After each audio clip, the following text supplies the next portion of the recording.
We are at the Amelia Earhart Hangar Museum. Out at the Amelia Earhart Memorial Airport is where the museum is located here in Atchison. It was my husband's vision. In the community, obviously we grow up with Amelia. She's our favorite daughter. But for the whole world, she's really relevant today too. Originally, Lad Seaberg he met with Grace McGuire. He was trying to get Muriel moved back here. That started about 30 years ago, that process. She was a friend of Amelia Earhart, and that's why it's named Muriel. And she always promised her she would get it back to Atchison. We got the plane in 2016. The airplane's exciting because it's the last remaining Lockheed Electra 10E. There were 14 of those made, and this one was second off the line, and Amelia's was about 10 or 12 off the line. All of the guts in this plane are exactly like Amelia's. So Amelia was teaching at Purdue University, and Purdue actually funded the plane. It was the fastest plane of the time with those WASP engines. The WASP engines were fairly new technology at that point in time.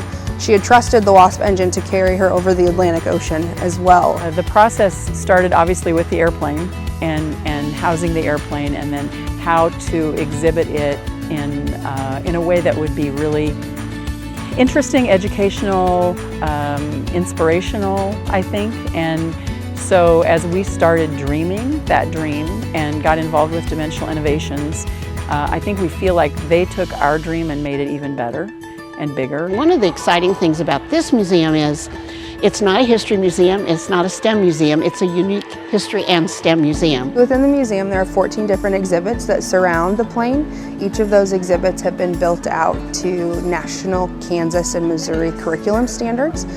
We've created 2 teacher education guides that go with those, so it should be a slam dunk, really easy field trip for educators. So the careers exhibit here on the floor allows visitors to dress up like Amelia Earhart. So there's a compare and contrast between the 1920s and today. We have chosen 4 of her careers: a pilot, a mechanic, a fashion designer, and a nurse. And then on the floor here are 2 engines, again a big compare and contrast component to the museum, a Pratt & Whitney WASP 1340 here, and then a geared turbofan on the floor here.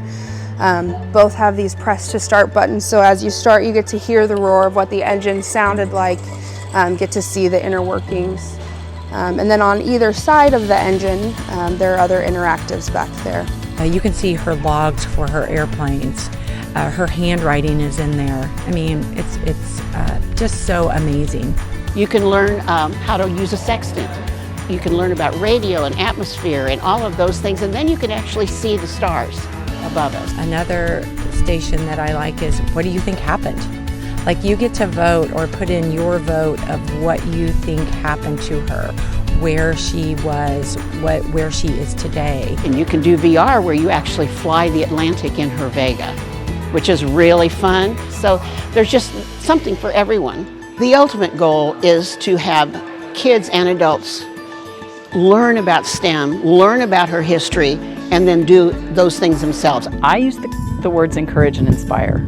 And I think that works for kids, it works for adults, it works for anybody, that you really can do what you want to do, look for your passion, that's what she did, and do just whatever it takes to follow it. Obviously there's the focus of we want more people involved in aviation. We need more pilots and we need more mechanics, so we focus a lot on that. They're learning about aviation, so we operate a flight school here. And you have all these kids that, you know what, that's attainable for me because you have all that encouragement in there. If we have students or adults come through the museum and ultimately leave and decide, hey, I really want to do this, I want to get my pilot's license, we can send them right down that hallway to the terminal and they can talk to the FBO and get signed up with a CFI. Where I see the museum going is we want to have camps in the summer. We have lots of plans. This is just the beginning.